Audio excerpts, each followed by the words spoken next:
Welcome to Vivaan study. आज है 18 अगस्त 2020 और 18 अगस्त 2020 तक जितने भी most important top 10 current affairs बनते हैं उन पर हम डिस्कशंस करेंगे और इनसे रिलेटेड जो भी तथ्य और फैक्ट्स होंगे उन पर भी हम चर्चा करेंगे। तो पूरा वीडियो ध्यान से देखिएगा। अगर आपको वीडियो अच्छा लगता है, कंटेंट हेल्पफुल लगता है तो चैनल को सब्सक्राइब कर लीजिए, साथ ही साथ बेल आइकॉन प्रेस कर लीजिएगा ताकि जैसे ही हमारे पास से नेक्स्ट डेली करंट अफेयर्स की वीडियो अपलोड हो उसकी लेटेस्ट नोटिफिकेशन और अपडेट सबसे पहले आप तक पहुँचे। और अगर आपने हमारे चैनल को पहले से सब्सक्राइब कर लिया है तो चैनल को ज़्यादा से ज़्यादा अपने फ्रेंड्स, अपने दोस्तों को शेयर करें। और आज की जो करंट अफेयर इसकी पीडीएफ फाइल आप हमारे डिस्क्रिप्शन बॉक्स में जाकर डाउनलोड कर सकते हैं, वहाँ पे लिंक प्रोवाइड की गई है। पीडीएफ फाइल आप हमारे टेलीग्राम ग्रुप से भी डाउनलोड कर सकते हैं। चलिए बढ़ते हैं आज की करंट अफेयर पर। तो गाइस पहला क्वेश्चन और आज की करंट अफेयर का मोस्ट इम्पॉर्टेंट क्वेश्चन, हाल ही में किन दो भारतीय क्रिकेटरों ने अंतर्राष्ट्रीय क्रिकेट से संन्यास ले लिया है। तो गाइस मोस्ट इंपॉर्टेंट क्वेश्चन आपको बताना है कि कौन वो भारतीय क्रिकेटर्स हैं जिन्होंने अंतर्राष्ट्रीय क्रिकेट से संन्यास ले लिया है, यानी अंतर्राष्ट्रीय लेवल पर जो भी जिस फॉर्मेट के प्ले होंगे, गेम्स होंगे, उनमें ये पार्टिसिपेट नहीं करेंगे। तो वो हैं महेंद्र सिंह धोनी और सुरेश रैना। तो ऑप्शन ए करेक्ट हो जाएगा। ठीक है, तो गाइस ये हैं महेंद्र सिंह धोनी और ये हैं सुरेश रैना, और इन दोनों ने क्या है, अंतर्राष्ट्रीय क्रिकेट से संन्यास ले लिया है। और धोनी की अगर बात करें तो धोनी अपनी कप्तानी में भारत को क्रिकेट में साल 2011 में फिर से विश्व विजेता बनाया था। इसके अतिरिक्त साल 2007 में धोनी की कप्तानी में ही टीम इंडिया ने T20 विश्व कप अपने नाम किया था। और धोनी ने जो है साल 2004 में बांग्लादेश के खिलाफ अपनी क्रिकेट करियर की शुरुआत की थी। सबसे पहले शुरुआती दौर था वो जब 2004 में बांग्लादेश के खिलाफ खेला था। और अगर हम बात यहीं पे करें सुरेश रैना की, क्योंकि सुरेश रैना ने भी संन्यास लिया है, तो सुरेश रैना ने अपने 16 साल के करियर में भारत के लिए 18 टेस्ट, 226 वनडे और 78 T20 अंतर्राष्ट्रीय मुकाबले खेले। और उन्होंने इस बीच अंतर्राष्ट्रीय क्रिकेट में 7000 से ज़्यादा रन बनाए। तो ये थे इनके बारे में फैक्ट। तो इतना याद रखें कि मोस्ट इम्पॉर्टेंट क्या है कि किन दो क्रिकेटरों ने अंतर्राष्ट्रीय खेलों से संन्यास लेने की घोषणा की है। तो वो हैं महेंद्र सिंह धोनी और सुरेश रैना। चलिए बढ़ते हैं नेक्स्ट क्वेश्चन पर। नेक्स्ट क्वेश्चन गाइस, केंद्रीय मंत्री स्मृति ईरानी ने 151 आंगनबाड़ी केंद्रों के लिए वीडियो कॉन्फ्रेंस के जरिए किस ऐप का उद्घाटन किया है। एक एप्लीकेशन का उद्घाटन किया गया है, या कह सकते हैं कि एक पोर्टल का उद्घाटन किया गया है। तो जो केंद्रीय मंत्री स्मृति ईरानी ने 151 आंगनबाड़ी केंद्रों के लिए वीडियो कॉन्फ्रेंस के माध्यम से किया है। तो वो कौन सा ऐप है जिसको जारी किया है। तो करेक्ट आंसर हो जाएगा ऑप्शन डी, सखी ऐप। तो ये है गाइस स्मृति ईरानी, ठीक है, और इन्होंने ये भी जो है सखी ऐप जारी किया है। और इनके अकॉर्डिंग इनका कहना है, इन्होंने कहा है कि जिला प्रशासन द्वारा आंगनवाड़ी केंद्रों को उत्कर्ष आंगनवाड़ी केंद्र बनाने के लिए किया गया ये बहुत ही प्रशंसनीय कार्य है, सराहनीय कार्य है। और आगामी वर्ष में आने वाले वर्षों में 500 और आंगनबाड़ी केंद्रों को उत्कर्ष आंगनबाड़ी केंद्रों के रूप में विकसित किया जाए। और सखी एप्लीकेशन के जरिए, सखी ऐप के जरिए वह सभी उत्कर्ष आंगनबाड़ी केंद्रों को आवश्यक निर्देश देंगे, इसके द्वारा इंस्ट्रक्शन देंगे। इसके अलावा आंगनबाड़ी में रहने वाले बच्चों की ऑनलाइन शिक्षण का कार्य भी इसी एप्लीकेशन के जरिए होगा, सखी ऐप के जरिए। तो ये इसमें टीचिंग का जो तरीका होगा काफ़ी ईजी हो जाएगा। जो छोटे छोटे बच्चे होते हैं आंगनबाड़ी में, इससे काफ़ी हेल्प मिलेगी। तो याद रखेंगे कि स्मृति ईरानी ने सखी ऐप को लॉन्च किया है, शुरू किया है। चलिए बढ़ते हैं नेक्स्ट क्वेश्चन पर। क्वेश्चन नंबर 3 गाइस, किस भारतीय क्रिकेटर को ई बाइक गो का ब्रांड एम्बेसडर नियुक्त किया गया है।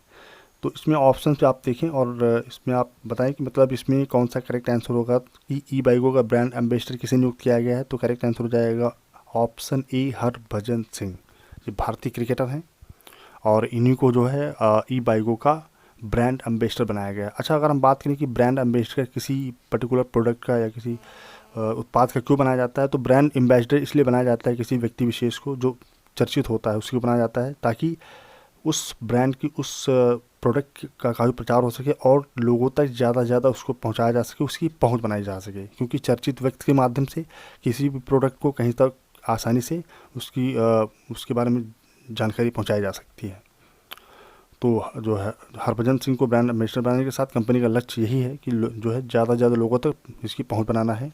और उन्होंने ई वाहन अपनाने के लिए प्रेरित करना भी है लोगों को, मतलब ई वाहन, ये जो ई व्हीकल्स होते हैं उसके बारे में प्रेरित करना है। और अभी ये जो कंपनी है मुंबई, बेंगलुरु, दिल्ली, अमृतसर, जयपुर, हैदराबाद में अपना कार्यक्रम कर रही है, अपना कार्य कर रही है, यानी परिचालन कर रही है। और कंपनी कहती है कि हरभजन से जुड़ने से उसे पुणे और चेन्नई जैसे नए बाज़ारों में बढ़त बनाने में मदद मिलेगी। तो यहाँ पे हरभजन सिंह को बनाया गया है। तो गाइस ये हैं भारतीय दिग्गज क्रिकेटर हरभजन सिंह, और इन्हीं को जो है ई बाइकों का ब्रांड एम्बेसडर नियुक्त किया गया है। चलिए बढ़ते हैं नेक्स्ट क्वेश्चन पे। नेक्स्ट क्वेश्चन गाइस, केंद्र सरकार के द्वारा हाल ही में किस योजना के तहत जारी राज्यों की रैंकिंग में उड़ीसा पहले स्थान पर है? तो केंद्र सरकार के द्वारा जो हाल ही में जो है कौन सी योजना ऐसी लॉन्च की गई है जिसके तहत जारी राज्यों की रैंकिंग में उड़ीसा पहले स्थान पर है? तो करेक्ट आंसर हो जाएगा ऑप्शन डी, अमृत योजना। तो अमृत योजना जो है ये जो केंद्र सरकार के आवास और शहरी मामलों के मंत्रालय के द्वारा हाल ही में जो अमृत योजना लॉन्च की गई है, तो गाइस इस योजना के तहत क्या होगा कि राज्यों की जारी रैंकिंग में उड़ीसा जो है 85.67% स्कोर के साथ पहले स्थान पर आया है। और हम बात करें कि अमृत जो योजना है, इस योजना का उद्देश्य क्या है? तो अमृत योजना का उद्देश्य राज्य के शहरी क्षेत्रों में घरों में पाइप से जलापूर्ति प्रदान करना है, यानी पानी की जो आपूर्ति होती है उसको प्रॉपर तरीके से देना है लोगों को जो शहरी क्षेत्रों में है। तो रूरल की बात नहीं की गई यहाँ पे, केवल अर्बन की बात की गई। शहरी क्षेत्रों में घरों में पाइप से जलापूर्ति प्रदान करना है अमृत योजना। और गाइस यहाँ पे इंपॉर्टेंट चीज़ और भी आती है कि जो अमृत आप देख रहे हैं, जो अमृत AMRUT स्पेलिंग होती है इसकी, और यहाँ पे देखेंगे इसका फुल फॉर्म कि Atal mission for rejuvenation and urban transformation. तो इसका फुल फॉर्म याद रखें आप, क्योंकि एग्ज़ाम में अक्सर फुल फॉर्म पूछा जाता है। और जो है मिशन अमृत जो अर्बन रिन्यूअल एक्सटेंडेड, ये इसको कब तक बढ़ा दिया गया? 2022 तक के लिए बढ़ा दिया गया। अभी 2020 तक था ये प्रोग्राम, लेकिन अभी 2022 तक इसको बढ़ा दिया गया है। ठीक है, तो जो है अर्बन जो एरिया जो शहरी क्षेत्र है वहाँ पे पानी की जलापूर्ति को प्रदान करने के लिए इस अमृत नाम की जो है योजना अब जो है अभियान को चलाया जा रहा है। ठीक है, तो चलिए बढ़ते हैं नेक्स्ट क्वेश्चन पर। और गाइस सॉरी, यहाँ पे नेक्स्ट क्वेश्चन पर बढ़ने से पहले हाँ और जो स्कीम दी हुई है स्क्रीन पर, इन स्क्रीन पर थोड़ा लाइट डालते हैं, प्रकाश डालते हैं। जैसे आयुष्मान योजना, आप सभी लोगों ने सुना होगा कि आयुष्मान योजना भारत सरकार ने लॉन्च की है। तो ये क्या है? इसको बोलते हैं ABY, आयुष्मान भारत योजना।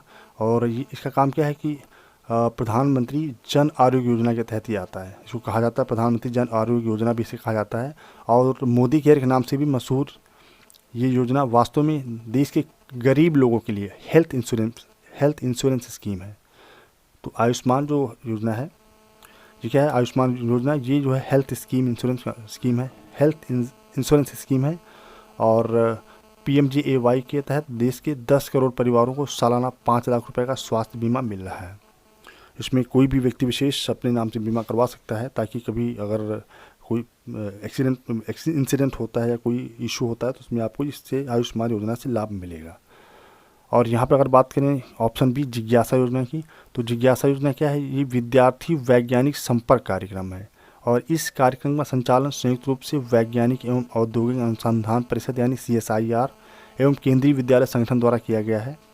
और इस कार्यक्रम का उद्देश्य विद्यार्थियों को कक्षा में सिखाई गई बातों को प्रयोगशाला आधारित शिक्षण के साथ योजनाबद्ध अनुसंधान से जोड़ना है, यानी जो बच्चों को क्लास में पढ़ाया जाए उसको एक प्रकार से प्रैक्टिकल भी करवाया जाए।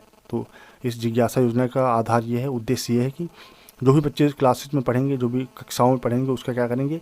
एक शिक्षण करेंगे प्रयोगशाला आधारित।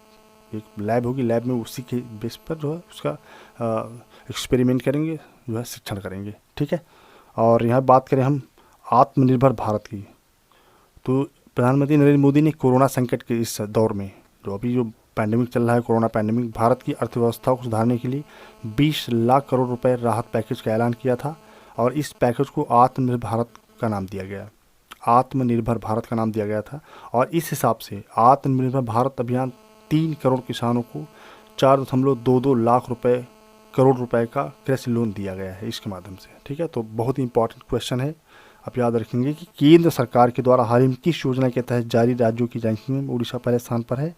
तो ये योजना हो जाएगी अमृत योजना। ठीक है, चलिए बढ़ते हैं नेक्स्ट क्वेश्चन पर। तो guys next question, Bharat Tibbat सीमा पुलिस यानी ITBP के कितने जवानों को महानिदेशक प्रशस्ति से सम्मानित किया गया है? तो जो है महानिदेशक प्रशस्ति से सम्मानित किए जाने वाले कितने छात्रों की संख्या है? तो करेक्ट आंसर हो जाएगा ऑप्शन सी 294, यानी 294 जवानों को जो क्या किया गया है, जो ITBP के जवान हैं इनको जो है महानिदेशक प्रशस्ति से सम्मानित किया गया है।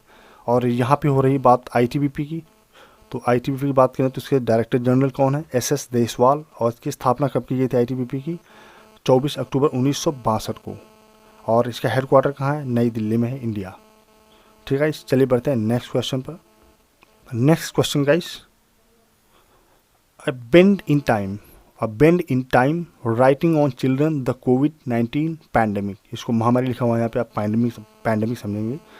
तो a bend in time writing on children the कोविड-19 पैंडेमिक नामक पुस्तक के लेखक कौन है? तो इसका करेक्ट आंसर हो जाएगा गाइस ऑप्शन बी, बिजल विचराजनी। तो बिजल विचराजनी क्या है? इसके लेखक हैं। तो जुलाई 2020 में अ बेंड इन टाइम कोविड-19 पैंडेमिक पर बच्चों द्वारा लिखित ये नव पुस्तक जारी की गई थी, जिसका परिचय पुरस्कार विजेता बच्चों के लेखक जो हैं बिजल विचरानी जो हैं, इनके द्वारा लिखा गया है। और पुस्तक जो है टॉकिंग ट्यूब द्वारा प्रकाशित की गई है। जो किताब है a bend in time writing on children the कोविड-19 पैंडेमिक, ये किसके द्वारा प्रकाशित की गई है गाइस? बहुत इंपॉर्टेंट चीज़ यहाँ पे क्वेश्चन बन रहा है कि जो है ये जो है पुस्तक जो है टॉकिंग ट्यूब द्वारा प्रकाशित की गई है। और विचराजनी की अगर बात करें तो गाइस आप स्वयं देख सकते हैं कि ये हैं बिजल विचराजनी, जो क्या है एक ऑथर हैं यानी लेखक हैं। और Bijal Vachharajani AutHer children book award 2020 की विजेता हैं। जो बिजल विचराजनी क्या है? AutHer children book award 2020 की विजेता हैं। और इन्हें टाटा समूह की पराग सम्मान सूची 2020 में भी नाम दिया गया है।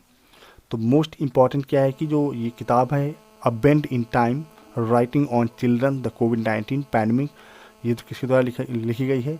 ये बिजल विचराजनी के द्वारा लिखी गई है। चलिए बढ़ते हैं नेक्स्ट क्वेश्चन पर। नेक्स्ट क्वेश्चन, उज्बेकिस्तान में भारत के अगले राजदूत के रूप में किसे नियुक्त किया गया है? तो उज्बेकिस्तान के नए राजदूत कौन होंगे? वो होंगे, करेक्ट आंसर हो जाएगा ऑप्शन ए, मनीष प्रभात। तो उज्बेकिस्तान में भारत के अगले राजदूत मनीष प्रभात होंगे। तो ये हैं मनीष प्रभात, जो उज्बेकिस्तान में अगले भारत के राजदूत होंगे। और अभी वर्तमान में क्या है? विदेश मंत्रालय में जो है संयुक्त सचिव के रूप में ये कार्य कर रहे हैं। और ये जो है अब जाएंगे उज्बेकिस्तान, वहाँ पे जो है राजदूत बन के इनको प्लेस किया जाएगा। और ये संतोष झा जो पहले वहाँ पे राजदूत थे, उनकी जगह पर आसीन होंगे, उनकी जगह पर इनको रिप्लेस किया जाएगा। ठीक है, तो यहाँ पे बात हो रही है उज्बेकिस्तान की गाइस। तो उज्बेकिस्तान की जो कैपिटल क्या है? ताशकेंत, ये बोलते हैं ताशकंद। लैंग्वेज क्या है? उज़्बेक। प्रेसिडेंट कौन है? Shavkat Mirziyoyev. और प्राइम मिनिस्टर कौन है वर्तमान में? Abdulla Aripov. और करेंसी यहाँ क्या चलती है? करेंसी चलती है उज़्बेक सौम। उज़्बेक सौम यहाँ की करेंसी है। चलिए बढ़ते हैं नेक्स्ट क्वेश्चन पर। तो नेक्स्ट क्वेश्चन है, मुक्ति कारवां किस फाउंडेशन का अभियान है? जो मुक्ति कारवां जो है एक अभियान है, ये किस फाउंडेशन द्वारा शुरू किया गया है या किस फाउंडेशन का अभियान है? तो इसका करेक्ट आंसर हो जाएगा option A, Kailash Satyarthi Children's Foundation. तो ये जो अभियान है, ये जो मुक्ति कारवां जो अभियान चलाया जा रहा है, ये किस संस्था के द्वारा चलाया जा रहा है? कैलाश सत्यार्थी चिल्ड्रन फाउंडेशन के द्वारा। तो यहीं पर अगर हम बात करते हैं तो ये जो अभियान चलाया जा रहा है मुक्ति कारवां, इसका रीजन क्या है और उद्देश्य क्या है? तो बाल अधिकार कार्यकर्ता और नोबेल पुरस्कार विजेता कैलाश विद्यार्थी की नींव से, क्योंकि इसकी जो फाउंडेशन है कैलाश सत्यार्थी के नाम पे है, तो उन्हीं की नींव से बिहार में बाल तस्करी के खिलाफ अभियान चलाया गया था। और इसमें क्या था कि बच्चों जो छोटे बच्चे होते हैं, तो उनके खिलाफ जो तस्करी होती है या जो भी उनको सताया जाता है, तो उनके खिलाफ ये अभियान चलाया गया था। और फाउंडेशन ने दावा किया कि राज्य में प्रवासी संकट से सबसे बुरी तरह प्रभावित हुआ है, ये बच्चे प्रभावित हुए हैं। और जब लॉकडाउन की पहली घोषणा की गई थी, तो मुक्ति कारवां एक अभियान जो भी चलाया जा रहा है, जो कई वर्षों से देश के विभिन्न हिस्सों में चल रहा है, कैलाश सत्यार्थी चिल्ड्रंस फाउंडेशन द्वारा आयोजित एक वेबिनार पर बिहार में डिजिटल रूप से इसे लॉन्च किया गया था। ठीक है गाइस, तो याद रखेंगे डिजिटल लॉन्च ऑफ बिहार, यहाँ पे देख सकते हैं डिजिटल लॉन्च ऑफ बिहार मुक्ति कारवां जन जागरूकता अभियान अगेंस्ट, किसके against? Child labour and child trafficking. जो बच्चों की ट्रैफिकिंग होती है और चाइल्ड जो लेबर होता है, जो मजदूरी करवाते हैं बच्चों से, तो उसके खिलाफ ये अभियान चलाया गया था ताकि इन सब चीज़ों को रोका जा सके और इसके प्रति लोगों को अवेयर किया जा सके। ठीक है, चलिए बढ़ते हैं नेक्स्ट क्वेश्चन पर। नेक्स्ट क्वेश्चन गाइस, अलीगढ़ नगर निगम के पहले राष्ट्रीय ब्रांड एम्बेसडर कौन बने हैं? बहुत इंपॉर्टेंट क्वेश्चन गाइस, और ये यूनिक क्वेश्चन कह सकते हैं। कि राष्ट्रीय ब्रांड एम्बेसडर, तो अलीगढ़ नगर निगम, जो अलीगढ़ जो है नगर निगम है, वहाँ के पहले राष्ट्रीय ब्रांड एम्बेसडर कौन बने हैं? तो इसका करेक्ट आंसर हो जाएगा ऑप्शन ए, शहजान मुजीब। तो गाइस ये हैं शहजान मुजीब, जिन्हें क्या बनाया गया अभी अलीगढ़ जो है महानगर जो नगर निगम है, इसके फर्स्ट जो है पहले जो है राष्ट्रीय ब्रांड एम्बेसडर हैं। और इंडियन आइडल, जो इंडियन आइडल होता है प्रोग्राम, सीजन 11 फाइनलिस्ट हैं और Oscar nominated playback singer Shahzad Mujeeb Aligarh municipal corporation के पहले एवर नेशनल ब्रांड एम्बेसडर बने। और स्वच्छ भारत अभियान, इस अभियान के लिए नेशनल और इंटरनेशनल लेवल पर वह एक संगीत निर्देशक भी हैं। उनकी फिल्म गेरा ने सर्वश्रेष्ठ गुजराती फिल्म का राष्ट्रीय पुरस्कार जीता है।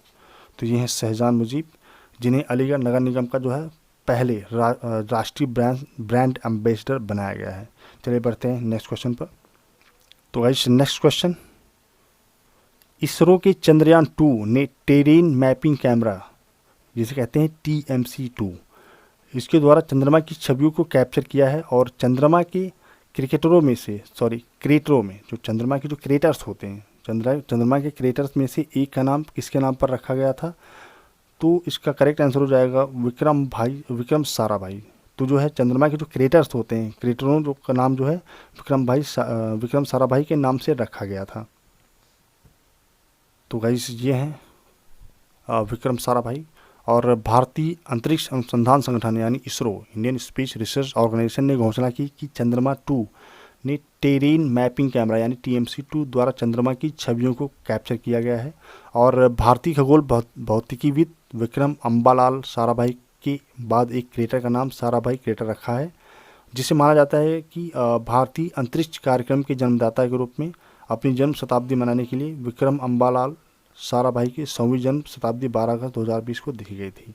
तो इसी उपलक्ष्य में, इनकी जयंती के उपलक्ष्य में जो है ये जो देखा गया है चंद्रमा की छवियों को कैप्चर करके जो देखा गया है, इसे जो है नाम दिया गया है विक्रम साराभाई। ठीक है, तो इससे याद रखेंगे, बहुत इंपॉर्टेंट चीज़ है, बहुत ही इंपॉर्टेंट क्वेश्चन कह सकते हैं। और यहाँ पे जिक्र हो रहा है इसरो का, तो इसरो का अगर बात करें तो हेडक्वार्टर बेंगलुरु में है। और संस्थापक कौन थे? विक्रम साराभाई, क्योंकि ये जनक कहे जाते हैं इसरो के। और इसकी स्थापना कब की गई थी? 15 अगस्त 1969 को, 1969। और डायरेक्टर कौन है? कैलाश वेदवो सीवान, या कह सकते हैं के सीवान। ठीक है, नाम थोड़ा लंबा है गाइस, और कह सकते हैं के सीवान शॉर्टकट में। तो गाइस ये थी आज की करंट अफेयर।